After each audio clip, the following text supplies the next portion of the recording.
Hello everyone, नमस्कार प्यारे विद्यार्थियों, स्वागत है आप सभी का आपके अपने यूट्यूब चैनल अरावली क्लासेस पर। साथियों, आप सभी के बीच लेकर उपस्थित हूँ एक बहुत ही धमाकेदार क्लास।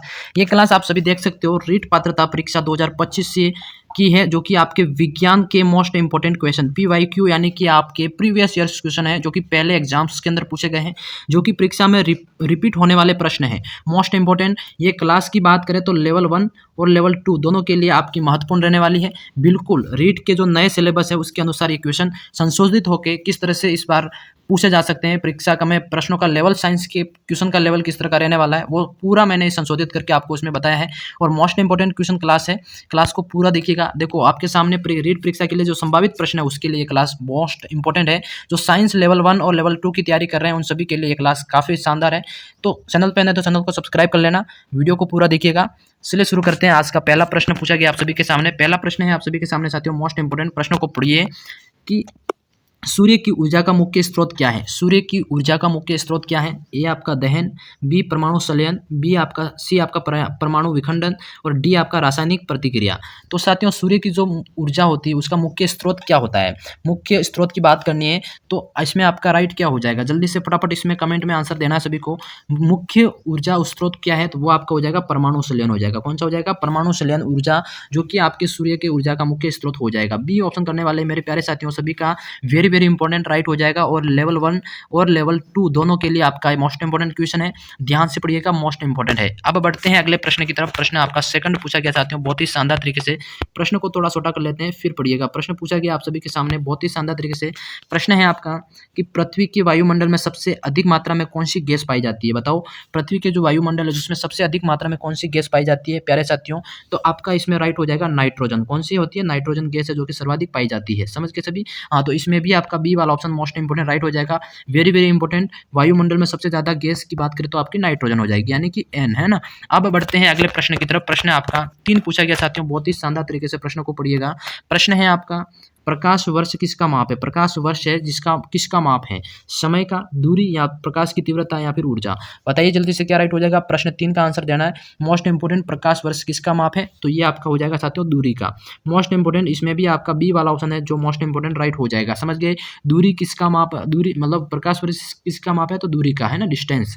अब बढ़ जाएगा अगला क्वेश्चन 4 की तरफ। साथियों, जो भी क्वेश्चन ये पढ़ा रहा हूँ ये आपके PYQ यानी कि प्रीवियस ईयर्स परीक्षा में पूछे गए प्रश्न है, इसलिए क्लास को स्किप मत करना। चैनल पर नहीं तो चैनल को सब्सक्राइब करते रहना जरूर से। प्रश्न 4 है, रक्त में जो ऑक्सीजन का परिवहन कौन करता है? बताओ, रक्त के अंदर जो आपका ऑक्सीजन है उसका परिवहन यानी कि ट्रांसफर कौन करता है? तो प्लेटलेट्स या फिर आपका श्वेत रक्त कोशिका यानी कि WBC बोलते हैं। क्या बोलते हैं? WBC, है ना, हीमोग्लोबिन या फिर प्लाज्मा। तो बताइए जल्दी से, रक्त में जो ऑक्सीजन का परिवहन कौन करता है प्यारे साथियों? क्वेश्चन 4 का आंसर मोस्ट इंपोर्टेंट क्वेश्चन, तो ये आपका करते हैं हीमोग्लोबिन। कौन करता है? हीमोग्लोबिन, जो कि रक्त के अंदर, आपके खून के अंदर हीमोग्लोबिन होता है, वो आपका रक्त का मतलब ऑक्सीजन का परिसंचरण करते हैं, यानी कि परिवहन करते हैं, एक जगह से दूसरी जगह पहुंचाते हैं। यह परिवहन याद रखिएगा, मोस्ट इंपोर्टेंट क्वेश्चन है। PYQ क्वेश्चन है आपके इस बार एग्जाम के अंदर बन सकता है, मोस्ट इंपोर्टेंट।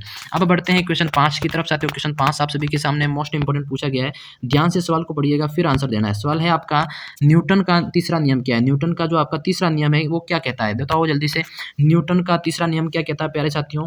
फर्स्ट और सेकंड और थर्ड नियम, 3 नियम इन्होंने दिए थे। फर्स्ट नियम क्या कहता है, सेकंड नियम क्या कहता है, इसमें आपको पूछा है तीसरा नियम क्या कहता है। तो तीसरे नियम के बारे में बताना है आपको। इसमें आपका देखो, हर क्रिया के बराबर और विपरीत प्रतिक्रिया होती है, मतलब कोई क्रिया आप कर रहे हो उसके विपरीत आपकी प्रतिक्रिया होती है, ये इसका नियम कहता है। और आपका ए ऑप्शन इसमें साथियों मोस्ट इंपोर्टेंट राइट हो जाएगा सभी के। हाँ, ये ए वाला ऑप्शन सभी साथियों का राइट हो जाएगा। तीसरा नियम न्यूटन का क्या कहता है? हर क्रिया के बराबर और विपरीत प्रतिक्रिया होती है, ठीक है। हाँ, अब बढ़ते हैं क्वेश्चन 5 की तरफ। क्वेश्चन 5 आप सभी के सामने पूछा गया साथियों, बहुत ही शानदार तरीके से प्रश्नों को पढ़िएगा। हाँ, मानव शरीर में सबसे बड़ी हड्डी कौन सी है? मानव शरीर की सबसे बड़ी हड्डी की बात करें तो फीमर, ह्यूमरस, टिबिया या फिबुला? बताओ जल्दी से क्या राइट हो जाएगा मेरे प्यारे साथियों। मानव शरीर की सबसे बड़ी हड्डी की बात कर रहे हैं यहाँ पे, तो वो हड्डी बतानी है आपको।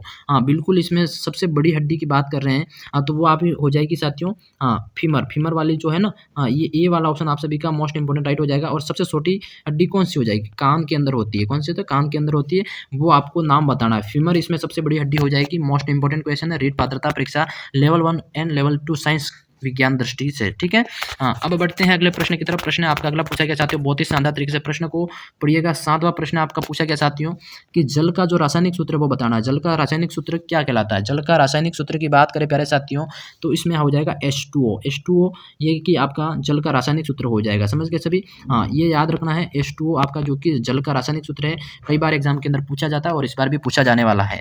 अब बढ़ते हैं क्वेश्चन 8 की तरफ साथियों। क्वेश्चन 8 आप सभी के सामने पूछा गया है, बहुत ही शानदार तरीके से प्रश्न को पढ़ना है, फिर आंसर देना है। सवाल क्या है आपका, देखो, निम्न में से कौन एक गैर नवीनीकरण ऊर्जा का स्रोत है? निम्न में से कौन एक गैर नवीनीकरण ऊर्जा का स्रोत है? तो गैर नवीनीकरण ऊर्जा का स्रोत पवन ऊर्जा, सौर ऊर्जा, कोयला या जल ऊर्जा। बताओ जल्दी से क्या राइट हो जाएगा इसमें। क्वेश्चन 8 की बात कर रहे हैं अपन, तो गैर नवीनीकरण ऊर्जा का स्रोत है मेरे प्यारे साथियों इसमें कोयला। कोयला हो जाएगा जो कि आपका गैर नवीनीकरण ऊर्जा का स्रोत है। सी ऑप्शन आपका मोस्ट इंपोर्टेंट राइट हो जाएगा इस क्वेश्चन का, जो कि आपका मोस्ट इंपोर्टेंट है और लेवल 1 और लेवल 2 के लिए आपकी बहुत ही ज़्यादा फायदेमंद रहने वाला ये प्रश्न है। साथियों जो भी नए जुड़ रहे हैं चैनल पे, चैनल को सब्सक्राइब करते रहना, बहुत ही इंपॉर्टेंट क्लास सेशन रहने वाली है आपकी। प्रश्न आपका 9 पूछा गया साथियों, अब पढ़िएगा, पत्तियों का जो हरा रंग किसके कारण होता है? पत्तियों में जो हरा रंग होता है प्यारे साथियों किसके कारण होता है? ये आपका क्लोरोफिल, केरोटीन, जेंथोफिल या फ्लेवोनोइड्स के कारण। बताओ जल्दी से, आपके सारे 4 ऑप्शन है, इसमें से किसके कारण आपकी हरा रंग पाया जाता है पत्तियों के अंदर? तो मेरे प्यारे साथियों पत्तियों में जो हरा रंग है मेरे हिसाब से वो पाया जाता है, हाँ बिल्कुल, इसमें क्वेश्चन 9 का आंसर आप सभी साथ साथ में देते रहो। इसमें आपका जो पाया जाता है क्लोरोफिल के कारण, किसके कारण? पत्तियों के अंदर पाया जाता है मेरे प्यारे साथियों क्लोरोफिल। ठीक है, याद रखना क्लोरोफिल क्या होता है, ये एक है, हाँ, ये आपका पत्तियों के अंदर पाया जाता है जिसके कारण पत्तियों के अंदर रंग है वो हरा दिखता है। ठीक है, हाँ, तो इसमें आपका ए वाला ऑप्शन मोस्ट इंपोर्टेंट राइट हो जाएगा। अब बढ़ते हैं क्वेश्चन 10 की तरफ। क्वेश्चन 10 आप सभी के सामने पूछा गया साथियों, बहुत ही अच्छा, वेरी वेरी इंपॉर्टेंट है। देखो, डीएनए और आरएनए, दो नाम सुना होगा, उसमें डीएनए का पूरा नाम क्या बताना है? डीएनए का पूरा नाम बताना है मेरे प्यारे साथियों, मोस्ट इंपोर्टेंट प्रश्न है डीएनए। बताओ जल्दी से, डीएनए का पूरा नाम क्या हो जाएगा? क्वेश्चन 10 का आंसर देना है। डीएनए का पूरा नाम हो जाएगा प्यारे साथियों डीऑक्सी राइबोन्यूक्लिक एसिड। क्या हो जाएगा? डीऑक्सी, डी माने डीऑक्सी और Na यानी कि न्यूक्लिक, डीऑक्सी राइबो और Na मतलब आपका न्यूक्लिक और ए मतलब एसिड, यानी कि इसमें आपका बी वाला ऑप्शन आपका मोस्ट इंपोर्टेंट राइट हो जाएगा। समझ गए सभी? बिल्कुल साथियों, इसमें बी ऑप्शन आप सभी करेक्ट करेंगे, deoxy ribo nucleic acid DNA का फुल फॉर्म हो जाएगा। अब बढ़ते हैं क्वेश्चन 11 की तरफ। क्वेश्चन 11 आप सभी के सामने पूछा गया है, बहुत ही अच्छा इंपॉर्टेंट प्रश्न है, इसको इग्नोर नहीं करना है, प्रश्न को ध्यान से पढ़ना है ना, रिटर्न पढ़ लेना पर गलत नहीं करना। प्रश्न है आपका, आवर्त सारणी के अनुसार सबसे हल्का तत्व कौन सा है? आवर्त सारणी के अनुसार सबसे हल्का तत्व कौन सा है? यानी कि आपके कितने उसमें तत्व एलिमेंट ढूंढे हुए हैं, वो उसमें से हल्का तत्व सबसे वो कौन सा है बताना है आपको, है ना। क्वेश्चन 11 का आंसर हो जाएगा साथियों, सबसे हल्का हो जाएगा वो है हाइड्रोजन। कौन सा हो जाएगा? हाइड्रोजन है, जो कि सबसे मतलब कम वेट का है। ठीक है, तो हाइड्रोजन आपको याद रखना है, मोस्ट इंपोर्टेंट क्वेश्चन है और इंपॉर्टेंट प्रश्न है जो कि आपके परीक्षा के अंदर इस बार बन सकता है। अब बढ़ते हैं अगले प्रश्न की तरफ साथियों। अगला प्रश्न आप सभी के सामने पूछा गया है, क्वेश्चन 12 प्रश्न है आपका, मनुष्य में जो लाल रक्त कोशिकाओं का जीवन काल कितना होता है? लाल रक्त कोशिकाएं होती है, यानी कि इसका जीवन काल बताना है ना, इसकी एज कितनी है? क्वेश्चन 12 का साथियों, ये आपकी एज होती है 120 दिन। कितने दिन होती है? 120 यानी 120 दिन ये आपकी इसकी एज होती है, ये आपको याद रखना है। ठीक है, तो बी ऑप्शन आप सी ऑप्शन आपका राइट हो जाएगा, 120 दिन लाल रक्त कणिकाओं का जीवन काल होता है। अगले सवाल की तरफ बढ़ेंगे। प्रश्न है आपका साथियों 13 पूछा गया, मोस्ट इंपोर्टेंट प्रश्न को ध्यान से पढ़िएगा, फिर आंसर देना है। ध्वनि की गति सबसे अधिक किसमें होती है? ध्वनि की जो गति होती है सबसे अधिक किसमें होती है प्यारे साथियों? तो बिल्कुल ध्वनि की गति सबसे अधिक होती है वो आपके ठोस के अंदर होती है। अगर आप ठोस के ऊपर आप पत्थर मारोगे या ऐसा कुछ तो वो बजेगा ना, उसमें आवाज़ आएगी। बकर द्रव के अंदर और गैस के अंदर और निर्वात के अंदर तो बिल्कुल भी नहीं आएगी। इसलिए आपका इसमें ए वाला ऑप्शन मोस्ट इंपोर्टेंट राइट हो जाएगा। मोस्ट इंपोर्टेंट क्वेश्चन है जो रीड पाता था एग्जाम की दृष्टि से। अब बढ़ते हैं प्रश्न आपके 14 की तरफ साथियों। प्रश्न 14 आप सभी के इंपॉर्टेंट पूछा गया है। प्रश्न है आपका, प्रकाश का जो अपवर्तन किसके कारण होता है? प्रकाश का अपवर्तन क्या पूछा आपसे? प्रकाश का अपवर्तन किसके कारण होता है? प्रकाश की परावर्तन क्षमता, माध्यम के घनत्व में परिवर्तन या दाब में परिवर्तन या फिर तापमान में परिवर्तन किसके कारण होता है? बताओ जल्दी से, क्वेश्चन 14 आंसर देना है। तो मेरे प्यारे साथियों ये इसका परिवर्तन होता है, कारण किसके कारण, अपवर्तन किसके कारण होता है? ये आपका होता है माध्यम में, जो माध्यम के घनत्व में जो परिवर्तन होता है जिसके कारण इसमें अपवर्तन होता है, ये याद रखना है। ठीक है, आपका B option most important right हो जाएगा, माध्यम के घनत्व में परिवर्तन के कारण प्रकाश का अपवर्तन होता है। ठीक है, इसी तरह अगला प्रश्न आपके 15 की बढ़ेंगे। प्रश्न 15 आपका पूछा गया साथियों, बहुत ही अच्छा इंपॉर्टेंट प्रश्न को ध्यान से पढ़ेंगे। प्रश्न है आपका कि दूध को दही में बदलने के लिए जिम्मेदार बैक्टीरिया कौन सा है? दूध को अगर दही में परिवर्तित होता है, आप सभी ने दूध फट जाता है, तो उसमें जो बैक्टीरिया पाया जाता है वो किसके कारण, मतलब उसका नाम बताना है। तो प्यारे साथियों वो बैक्टीरिया का नाम हो जाएगा आपका लैक्टोबैसिलस बैक्टीरिया। कौन सा, लैक्टोबैसिलस, यानी कि इसमें ये दूध को, नॉर्मल दूध को दही के अंदर परिवर्तित कर देता है, जो आपका एक जीवाणु है, ठीक है, सॉरी बैक्टीरिया है जो लैक्टोबैसिलस नाम से प्रसिद्ध है, ठीक है। हाँ, अगला प्रश्न है आपका क्वेश्चन 16 पूछा गया साथियों, मोस्ट इंपोर्टेंट प्रश्न है आपका, ध्यान से पढ़िएगा कि विद्युत बल्ब का जो फिलामेंट किससे बना होता है, विद्युत बल्ब का जो फिलामेंट है वो किससे बना होता है, वेरी वेरी इंपॉर्टेंट प्रश्न, ध्यान से पढ़िएगा। फिलामेंट की बात करें विद्युत बल्ब का, तो वो आपका किससे बना होता है, टंगस्टन से बना होता है प्यारे साथियों, टंगस्टन जो धातु है उससे बना होता है, यानी कि सी ऑप्शन आपका मोस्ट इंपोर्टेंट हो जाएगा। रीट पात्रता परीक्षा की दृष्टि से मोस्ट इंपोर्टेंट, ये आपको 3 स्टार लगा देना, ये प्रश्न 100% पूछा जाएगा, फिलामेंट टंगस्टन से बना होता है। अगला सवाल साथियों क्वेश्चन 17 आप सभी के सामने पूछा गया है, प्रश्न को ध्यान से पढ़िएगा। जल का जो क्वथनांक होता है समुद्र तल पर कितना होता है, जल का जो क्वथनांक समुद्र तल पर कितना होता है साथियों, तो उसका क्वथनांक होता है वो आपका 100 डिग्री सेल्सियस, कितना होता है 100 डिग्री सेल्सियस, यानी कि आपका बी ऑप्शन आपका राइट हो जाएगा। क्वथनांक की बात करें 100 डिग्री सेल्सियस आपका मोस्ट इंपोर्टेंट राइट हो जाएगा, ध्यान से पढ़िएगा, जल का क्वथनांक समुद्र तल पर होता है, ठीक है। इसी तरह जो भी नए विद्यार्थी चैनल पर जुड़ रहे हैं, चैनल को सब्सक्राइब करते रहना। अगला प्रश्न आप सभी के बीच पूछा गया साथियों, बहुत ही इंपॉर्टेंट है, मानव मस्तिष्क का सबसे बड़ा भाग कौन सा, मानव मस्तिष्क का सबसे बड़ा भाग होता है, मस्तिष्क के कितने भाग है उसमें से सबसे बड़ा वाला भाग बताना है आपको, तो आपका हो जाएगा साथियों सेरेब्रम, कौन सा हो जाएगा, सेरेब्रम जो भाग है मस्तिष्क का वो सबसे बड़ा भाग है मानव मस्तिष्क का, ठीक है। हाँ, तो ए ऑप्शन आप सभी का इसमें राइट हो जाएगा, 3 स्टार लगा दो, एग्जाम की दृष्टि से काफी ज्यादा महत्वपूर्ण सवाल है। अब अगला प्रश्न आप सभी के सामने पूछा गया साथियों, किस ग्रह को लाल ग्रह कहा जाता है, बताओ जल्दी से, कौन सा ग्रह है जिसको लाल ग्रह यानी कि रेड ग्रह के नाम से जाना जाता है, तो साथियों लाल ग्रह की बात करें तो वो आपका हो जाएगा मंगल ग्रह, कौन सा हो जाएगा, मंगल ग्रह, क्योंकि ये दूर से दिखने में मंगल है, मंगल ग्रह जो कि सूर्य के काफी नजदीक होने की वजह से ये लाल ग्रह के नाम से जाना जाता है, ठीक है। हाँ, अब बढ़ते हैं क्वेश्चन 20 की तरफ, क्वेश्चन 20 आप सभी के सामने पूछा गया साथियों, मोस्ट इंपोर्टेंट प्रश्नों को ध्यान से पढ़ना, बताओ जल्दी से प्रश्न क्या पूछा है आप सभी से, ओजोन, 1 मिनट, प्रश्न आपका पूछा गया साथियों कि जो ओजोन परत का मुख्य रूप में से किस हानि का, मतलब 1 मिनट, प्रश्न क्या पूछा है आप सभी से ध्यान से, ओजोन परत मुख्य रूप से किस हानिकारक विकिरण से बचाती है, बताओ ओजोन परत आपके वायुमंडल में है जो किस हानिकारक विकिरण से आपको बचाती है, गामा किरणें, एक्स किरणें, पराबैंगनी या फिर इंफ्रारेड किरणें, बताओ जल्दी से, बताओ क्या राइट हो जाएगा क्वेश्चन 20 का साथियों, तो ये आपका बचाती है, हाँ बिल्कुल, पराबैंगनी जो किरणें हैं जो कि हानिकारक किरण है, कौन से, हेल्थ के लिए हानिकारक किरणें हैं, उससे अपन को बचाती है ओजोन परत, ओजोन परत जो कि आपकी दिन प्रतिदिन इस बार वायुमंडल में घटती जा रही है क्योंकि पोल्यूशन की वजह से, तो आपका जो पराबैंगनी किरणें हैं जिनसे अपन को बचाती है ओजोन परत, ठीक है। तो ये आपका मोस्ट इंपोर्टेंट क्वेश्चन है, रीट पात्रता परीक्षा की दृष्टि से सब्सक्राइब कर लेना चैनल को। अगला सवाल आप सभी के बीच पूछा गया चाहते हो, प्रश्न है आपका प्रश्न 21 पूछा गया आप सभी के बीच कि पाचन तंत्र में भोजन का अधिकतर अवशोषण कहाँ होता है, पाचन तंत्र के अंदर जो भोजन होता है उसका सबसे अधिक अवशोषण कहाँ होता है साथियों, तो वो होता है आपके सोटी आंत के अंदर, कहाँ होता है, सोटी आंत के अंदर, मोस्ट इंपोर्टेंट क्वेश्चन है, सोटी आंत के अंदर आपका भोजन का अधिकतर अवशोषण होता है, समझ गए सभी। अब बढ़ते हैं प्रश्न आपके 21 की तरफ, प्रश्न 21 आप सभी के बीच पूछा गया चाहते हो, बहुत ही शानदार प्रश्नों को पढ़िएगा, हड्डियों और दांतों में मुख्य खनिज कौन सा होता है, हड्डी आपने देखा होगा ना, शरीर की हड्डियां और दांत, इन दोनों में जो मुख्य खनिज होता है वो कौन सा होता है, वो मुख्य खनिज का नाम बताना है, कैल्शियम होता है, सोडियम, पोटेशियम, मैग्नीशियम, तो प्यारे साथियों क्वेश्चन 22 का आंसर देना है, तो वो आपका कैल्शियम होता है, कौन सा हो जाए, कैल्शियम है, यानी कि हड्डियों में, हड्डी और आपके दांतों में दोनों में आपके कैल्शियम होता है, ठीक है। ये आपको याद रखना है कैल्शियम, इसमें ए ऑप्शन आप सभी का मोस्ट इंपोर्टेंट राइट हो जाएगा।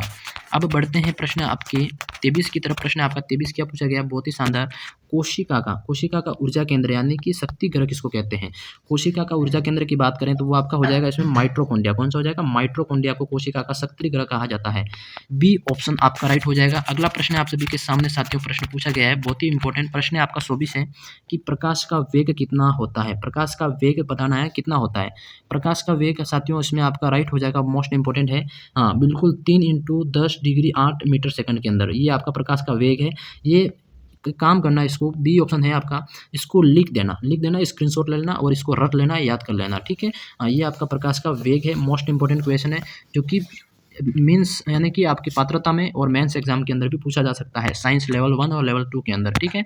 हाँ, अगला प्रश्न है आपका 25 पूछा गया चाहते हो, मोस्ट इंपोर्टेंट प्रश्न को ध्यान से पढ़िएगा, प्रश्न है आपका प्रश्न क्या है, देखो जंतु कोशिका में कौन सा अंग अनुपस्थित होता है, जंतु कोशिका के अंदर कौन सा अंग है वो आपका अंगक अनुपस्थित होता है, तो बताओ इसमें ऑप्शन में से कौन सा अंग वो अनुपस्थित होता है, वो होता है साथियों क्लोरोप्लास्ट, यानी कि ये आपके जंतु कोशिका के अंदर अनुपस्थित होता है। बाकी जो पादप कोशिका होती है जिसके अंदर आपकी क्लोरोप्लास्ट प्रेजेंट होता है, बल्कि आपके जंतु कोशिका के अंदर अनुपस्थित होता है। बाकी आपके जंतु कोशिका के अंदर माइटोकॉन्ड्रिया, गोल्गी बॉडी और आपके राइबोसोम प्रेजेंट होते हैं, ठीक है। तो ये सी वाला ऑप्शन आपका मोस्ट इंपोर्टेंट राइट हो जाएगा, इसको ध्यान रखना। ये साइंस के क्वेश्चन आपको गलत नहीं करने हैं, जो पढ़ा रहा हूँ वेरी वेरी इंपॉर्टेंट है, ध्यान से पढ़िएगा। अगला प्रश्न है आपका क्वेश्चन 26 यानी कि 26 प्रश्न आपका 26वां पूछा गया है कि मनुष्य के हृदय में कितने कक्ष होते हैं। बताओ मनुष्य के हृदय के अंदर कितने कक्ष होते हैं। बिल्कुल, हृदय की आकृति कैसे होती है, ऐसे करके ऐसे हृदय की आकृति होती है, तो इसमें आपके 4 कक्ष होते हैं, 1 2 और 3 और 4, यानी कि इसमें मनुष्य के हृदय के अंदर कितने कक्ष होते हैं, तो 4 होते हैं। ध्यान रखिएगा, इसमें आपका 4 वाला ऑप्शन राइट हो जाएगा, समझ गए। हाँ, 4 कक्ष होते हैं, ये आपका वेरी वेरी इंपॉर्टेंट है, ध्यान रखिएगा, मोस्ट इंपॉर्टेंट क्वेश्चन। अगला सवाल आप सभी के बीच पूछा गया साथियों, प्रश्न है आपका अगला है 27, ध्यान से पढ़िएगा। प्रश्न है आपका पूछा गया है कि वायुमंडल का सबसे निचला स्तर कौन सा है।